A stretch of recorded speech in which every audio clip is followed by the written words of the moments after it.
सो आज हम करेंगे chapter 2 class 8 algebraic expression and identities का इंट्रोडक्शन। ठीक है, तो सबसे पहले आज हम इंट्रोडक्शन में करने वाले हैं वेरिएबल कि वेरिएबल क्या होते हैं। ठीक है, a symbol which takes various numerical values, जिनकी कुछ न्यूमेरिकल वैल्यूज़ होती हैं उनको हम कहते हैं वेरिएबल। ठीक है, जैसे कि एक्स, वाई, जेड, ए, बी, सी। सो अगर मैं नॉर्मल वर्ड्स में कहूँ वेरिएबल वो वेरिएबल्स होते हैं जिसमें अल्फ़ाबेट्स आते हैं, जिसमें एक्स वाई जेड हो गया, ए बी सी हो गया, कोई भी अल्फ़ाबेट आ रहा है तो वो हमारा क्या है, वेरिएबल। ठीक है, उसके बाद नेक्स्ट टॉपिक है, नेक्स्ट पॉइंट है कांस्टेंट। कांस्टेंट का मतलब है a symbol which has a fixed value, कुछ फिक्स्ड वैल्यू होगी। ठीक है, इज कॉल्ड कांस्टेंट। ठीक है, जैसे कि एग्जांपल अगर मैं दूं तो एग्जांपल है कि ऑल नंबर आर कांस्टेंट, कि जो भी नंबर्स आएंगे और वो कांस्टेंट होंगे उनको बोला जाएगा। जैसे मैं अगर कुछ भी वैल्यू लिखती हूँ, मैं भी आपको एक बार लिख के बताऊंगी। कांस्टेंट खाली नंबर वाली जो वैल्यू आती है किसी भी अलजेब्रिक एक्सप्रेशन के अंदर, उसको कांस्टेंट वैल्यू कहा जाता है। ठीक है, उसके बाद है टर्म। ठीक है, a combination of constant alone और वेरिएबल। जब मैं जैसे मैंने कोई भी वैल्यूज़ लिखी, वेरिएबल अलोन और there combination bye operation of multiplication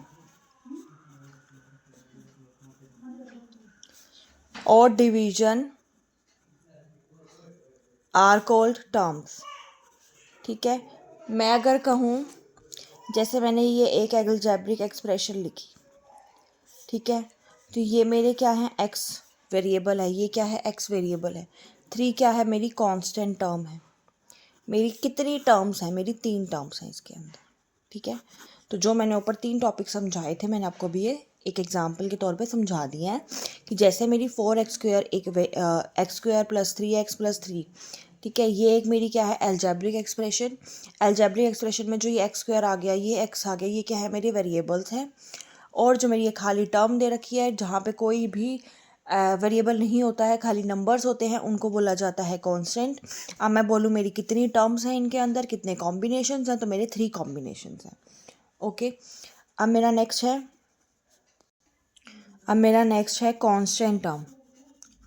constant term मतलब जो मेरी बहुत सारी एक्सप्रेशन जिनमें वेरिएबल नहीं होंगे उसको हम बोलेंगे constant term. A term of an expression having no variable, कि किसमें कोई वेरिएबल नहीं आता है। कांस्टेंट का मतलब मैं आपको बता चुकी हूँ, जिसमें खाली टर्म होती है, और कांस्टेंट टर्म वो टर्म होती है जिसमें कोई वेरिएबल नहीं आता है। ठीक है, जैसे कि 3/2, पाई, 2, 3.44, ये मेरे सारे क्या हैं, कांस्टेंट टर्म। ठीक है, उसके बाद मैंने आपको कराना है कोफिशिएंट। अब कोफिशिएंट क्या होता है, कोफिशिएंट वो वैल्यू होती है जो भी हमारे किसी भी वैल्यू के साथ मल्टीप्लाइड होता है, किसी भी वेरिएबल के साथ मल्टीप्लाइड होता है। When a term is made up of a constant multiplied by a variable, that constant term, उस कांस्टेंट टर्म को हम क्या कहेंगे, कोफिशिएंट। कोई भी टर्म जो कांस्टेंट मल्टीपल किसी भी वेरिएबल के साथ, मतलब कोई भी नंबर जो वेरिएबल के साथ मल्टीप्लाई है, जैसे कि मैं बोलूँ 9y। ठीक है, तो y का कोफिशिएंट क्या है, 9। 3y, स्क्वायर, तो वाई स्क्वायर का कोफिशिएंट क्या है? -3। ठीक है, कोफिशिएंट मतलब किसी भी वेरिएबल के साथ जो भी नंबर मल्टीप्लाइड है उसको बोला जाएगा कोफिशिएंट। ठीक है, उसके बाद हमने करना है लाइक टर्म्स। लाइक टर्म्स वो टर्म्स होती हैं, जैसे कि मैं डालूँ, मैंने किसी भी एक इक्वेशन लिखी, ठीक है, 5x x minus 14x, 3y minus 3y 4y, मतलब जो भी x की सारी टर्म होंगी, जो y की सारी टर्म्स होंगी, उनको बोला जाएगा लाइक टर्म्स। ठीक है, like term have different numerical coefficient होते हैं। ठीक है, इनको हम सिमिलर टर्म्स भी कह सकते हैं। ठीक है, लाइक टर्म या सिमिलर टर्म्स बात एक ही है। ठीक है, अब मैं कहूँ अनलाइक टर्म्स। अनलाइक टर्म्स वैसे होंगी 4y स्क्वायर, 4y, 3x, ये सारों की जो वेरिएबल हैं वो अलग अलग हैं। ठीक है, तो ये मेरे कहलाए जाएंगे अनलाइक टर्म्स। ठीक है, अब है types of polynomial.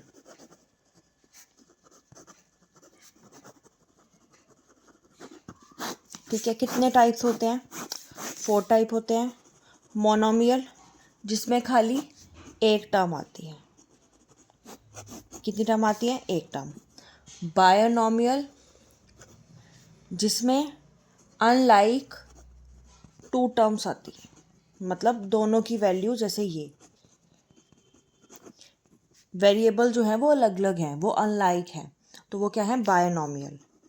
Trinomial, trinomial वो टर्म्स होती हैं जिसमें 3 अनलाइक टर्म्स आती हैं,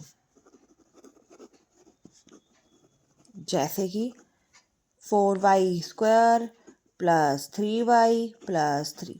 ठीक है, उसके बाद है पॉलिनोमियल। पॉलिनोमियल जिसमें 3 और उस 3 से ज़्यादा अनलाइक टर्म्स आती हैं। ठीक है, जैसे कि 3y cube minus 3y square plus 2y plus 2। ठीक है, ये क्या होगी? हमारे पॉलिनोमियल। ठीक है, अब डिग्री क्या होती है? जो मैं ये लिख रही थी 4y square, 3y cube, 3y, ठीक है, तो इसकी डिग्री क्या है? 2। इसकी डिग्री क्या है? 3। इसकी डिग्री क्या है? 1। ठीक है, तो ये हमारी डिग्रीज कहलाई जाती है। ठीक है, ये था अलजेब्रिक एक्सप्रेशन एंड उसका introduction. Algebraic expression and identities का इंट्रोडक्शन।